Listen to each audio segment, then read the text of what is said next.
Vous écoutez Samedi de lire avec l'auteur invité d'Amélie Boivin-Enfield. Je suis toujours en compagnie de mon auteur invité de cette semaine, Stéphanie Léonard. Et Stéphanie, ton coup de cœur littéraire, je vais te laisser prononcer le titre et le nom de l'auteur. Alors, l'auteur est Haruki Murakami. Et c'est l'incolore Tsukuru Tazaki et ses années de pèlerinage. J'ai apporté le livre avec moi, vous comprendrez, j'aurais été incapable de prononcer ça. En fait, j'ai découvert cet auteur japonais-là et je suis tombée complètement en amour avec son style d'écriture et avec le fait que j'avais vraiment l'impression d'être au Japon en lisant ça, même si je suis jamais allée de ce que je connais. Et je sais pas, l'écriture, les personnages, la richesse, là, j'ai vraiment... Moi, je lis beaucoup de romans. J'ai comme besoin de m'évader, c'est vraiment... j'ai une excellente amie libraire avec qui ça a vraiment cliqué et puis qui me suggère toujours des bonnes suggestions. Et ça, c'en est une. Je serais peut-être pas allée vers ce livre-là parce que je connaissais pas du tout cet auteur-là. Mais ça, j'ai lu ça récemment, là, puis ça m'a vraiment porté ailleurs. J'étais déçue de le finir. Là, j'en aurais pris encore.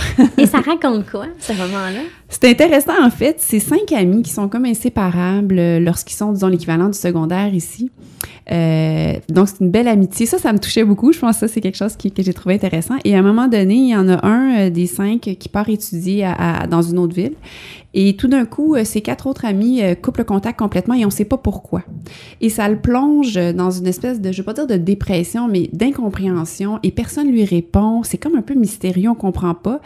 Et il s'écoule 16 ans où il va rester un peu pris dans son mutisme, il va s'isoler, il va essayer de se refaire une vie, mais c'est pas réglé, ça. Et finalement, il décide de faire comme un pèlerinage et d'aller comprendre qu'est-ce qui s'est passé.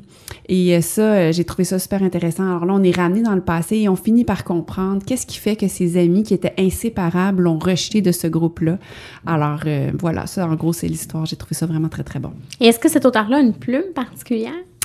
C'est le seul que j'ai lu, puis là, je vais aller m'en procurer d'autres parce que c'était comme un test, là, je devais voir si j'aimais ce style d'écriture-là.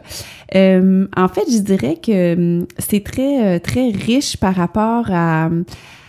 chaque personnage, là, c'est intéressant dans ce livre-là, il donne une couleur à chaque personnage. Donc, il y a bleu, il y a rouge, ils ont une couleur. Et puis, j'ai trouvé que c'était un style, c'est très droit au but. Je trouvais que ça faisait très japonais, là, dans le sens que il y a pas beaucoup de fioriture, tout ça, mais c'est directement, dès les premières pages, là, je me suis sentie là-bas.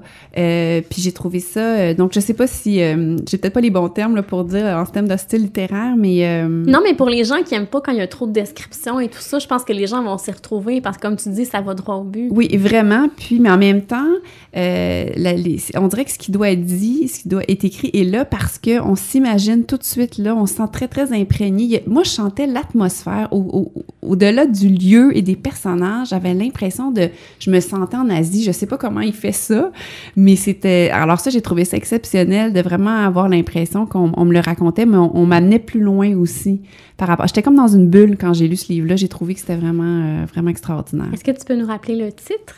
Tu veux faire, je le dis une autre fois? L'incolore Tsukuru Tazaki et ses années de pèlerinage. Et l'auteur, c'est Haruki Murakami. Bien, merci beaucoup, Stéphanie Léonard. On s'arrête pour la chronique littéraire et on sera déjà rendu à la conclusion de l'émission.